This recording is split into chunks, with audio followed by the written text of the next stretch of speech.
है, हमको आपको नहीं मिलता। और याद रखिएगा, घर में एसी लगा के सुख नहीं मिल सकता। कई लोग एसी लगाने के बाद भी टिकिया खा के सोते हैं। हमको अभी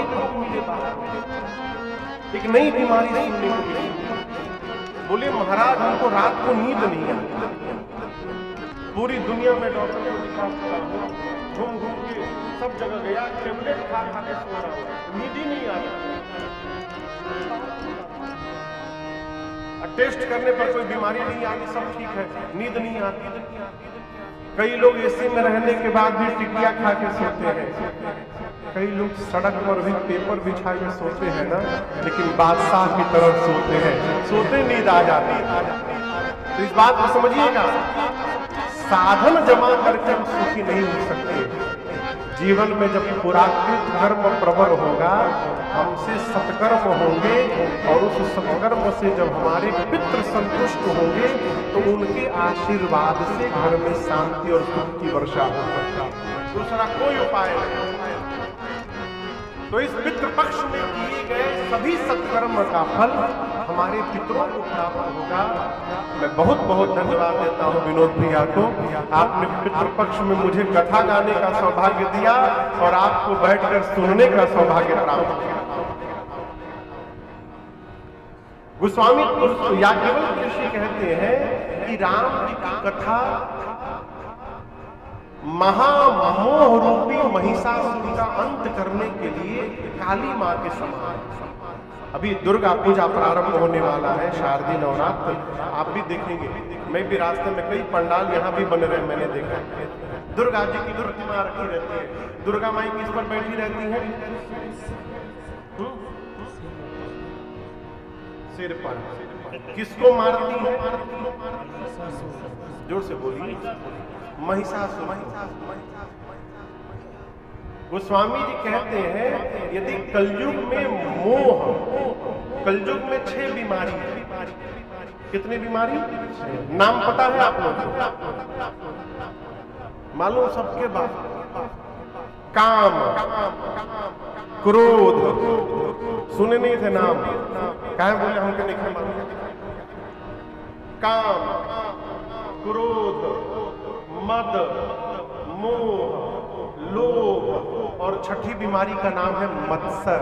मत्सर यानी ईर्ष्या। अब बुरा न मानिएगा, इस पंडाल में जितने लोग बैठे हैं सबके भीतर ही बीमारी है। आप तो छोड़िए, हमरो भीतर है।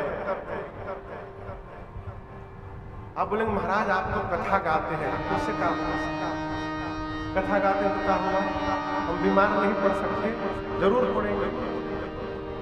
हाँ, ये है कि किसी में कोई बीमारी अधिक है, किसी में कोई बीमारी अधिक है। हमारे भीतर मोह बैठा है, बिना दक्षिणा लिए कथा बाँचने नहीं आए हैं। मुझे सामने बैठे हैं, दक्षिणा तय हुआ है तब कथा गाने आए। हम कहीं नहीं, मोह माया से बचिए, अब बिना दक्षिणा लिए तुझे नहीं बाँच रहे। हम प्रवचन दे मोह माया से बचिए। कैसे बचिए? इम्पॉसिबल।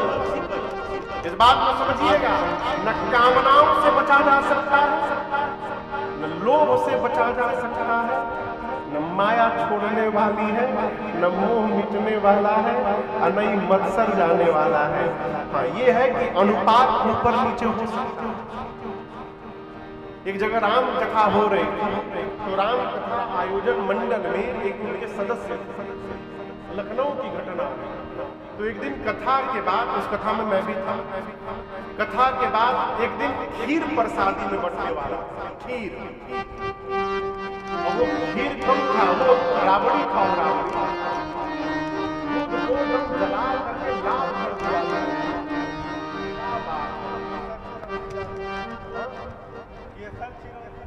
हाँ, केसर चिरौंजी पड़ा था, वो पड़ा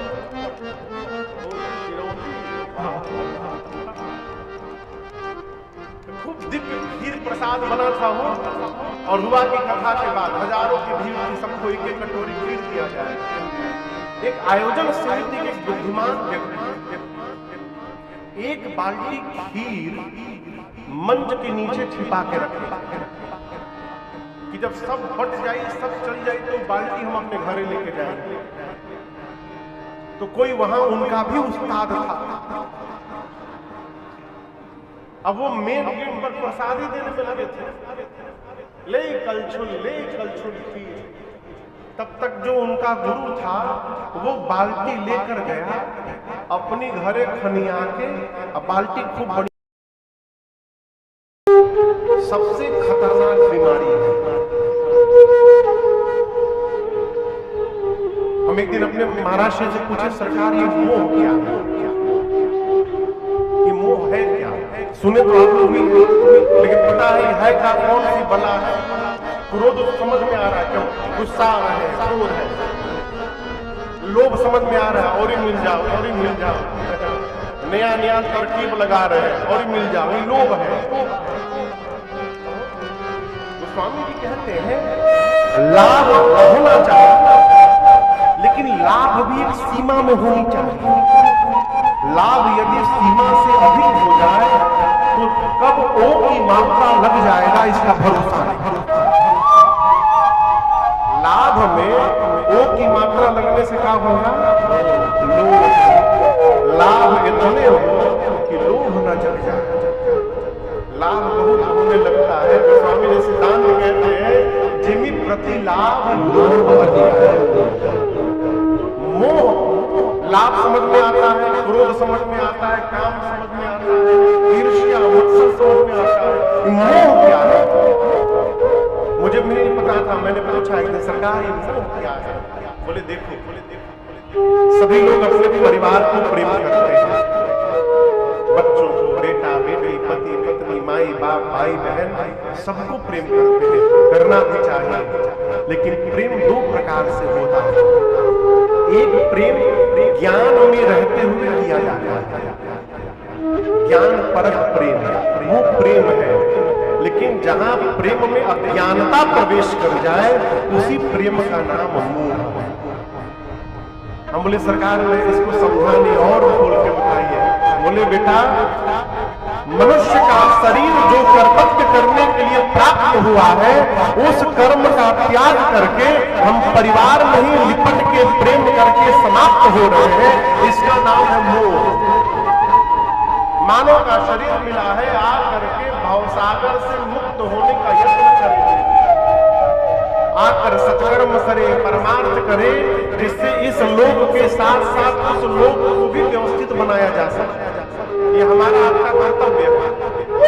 जो कर रहा है वो जगा हुआ है, और जो नहीं कर रहा है वो मोह की रात्रि में सोया हुआ है। आगे प्रसंग आएगा, में सुनिएगा, यही मोह हमको रुलाने वाला है, यही हमको हंसाने वाला है। तो स्वामी जी कहते हैं, याज्ञवल्क्य ऋषि कहते हैं, मोह जब बहुत विकराल रूप धारण कर ले जीवन में, तो उस मोह को समाप्त करने के लिए ये राम जी की कथा काली मैया के समान है। ये कथा रूपी मां ही मोह को समाप्त कर देती। तीसरे कथावाचक भगवान शंकर मां पार्वती से कहते हैं, देवी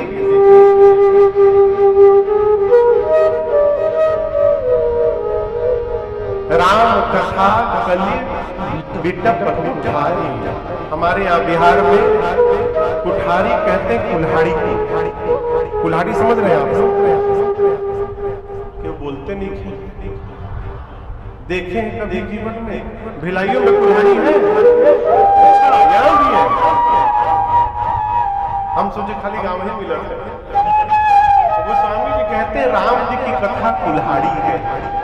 कुल्हाड़ी से क्या काटते हैं? लकड़ी, पेड़ काटते हैं। गोस्वामी जी कहते हैं, शंकर जी कहते हैं पार्वती मैया से, देवी यदि कलयुग के विकार जो अभी 6 बीमारी आपको गिनाए, ये 6 बीमारी कलिकाल में यदि वृक्ष का रूप धारण कर ले तो उस विकार रूपी वृक्ष को जड़ से काटने के लिए ये राम जी की कथा कुल्हाड़ी के समान है। जिसके पास कथा की कुल्हाड़ी है उसके पास विकार के वृक्ष टिकने वाले नहीं है। आगे शंकर जी कहते हैं, राम कथा सुंदर करता, राम जी की सुंदर ताली है। माँ बोली कुल्हाड़ी कभी ताली कहीं गा रहे हैं आप। अब अभी कथा कुल्हाड़ी थी, अब ताली कैसे हो गई? शंकर जी बोले अच्छा ये बताओ, कहीं बहुत सारे पक्षी बैठे हों और वहीं जाकर कोई ताली बजा दे, क्या होगा? पक्षी उड़ जाएंगे। माँ ने कहा प्रभु उड़ जाएंगे।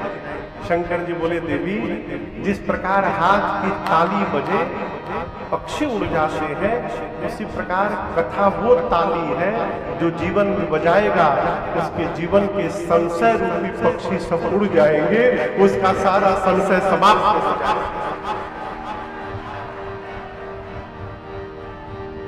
लागत उड़ गई।